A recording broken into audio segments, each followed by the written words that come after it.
presidential candidate just gave up his fight for justice because he couldn't afford it. This is Kenya News Update today.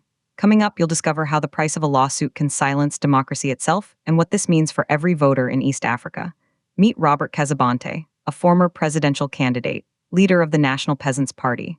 On January 15, 2026, he finished sixth in Uganda's election, but he believed the results were stolen.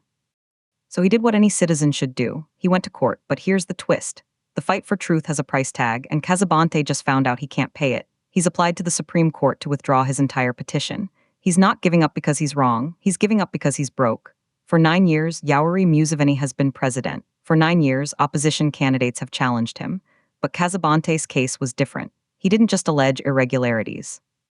He demanded a nationwide audit, biometric data, electronic servers, evidence from 15,000 polling stations he claims were not officially gazetted.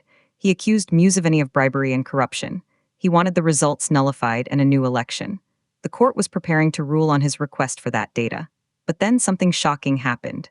Kasibante hit a wall, not a legal wall, a financial one. In his court filings, he said the discovery process would require hiring independent forensic experts, analyzing vast amounts of data.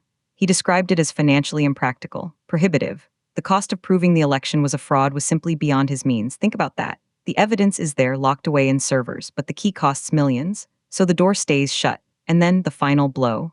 Kasibante didn't just withdraw, he had to beg the court. He requested that each party pay its own legal fees. He's terrified of being penalized with the respondents' costs. The man who ran for president is now scared of a lawyer's bill. This is the escalation of election disputes in 2026. It's no longer just about ballots, it's about bank accounts. If you can't afford the forensic team, you can't challenge the result.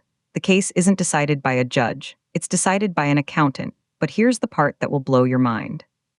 This withdrawal includes pulling a request for a nationwide audit. That data, those servers, the biometric proof, it all goes unchecked. Forever, because one man couldn't pay. The impact is seismic. Some say this is a smart move to avoid financial ruin.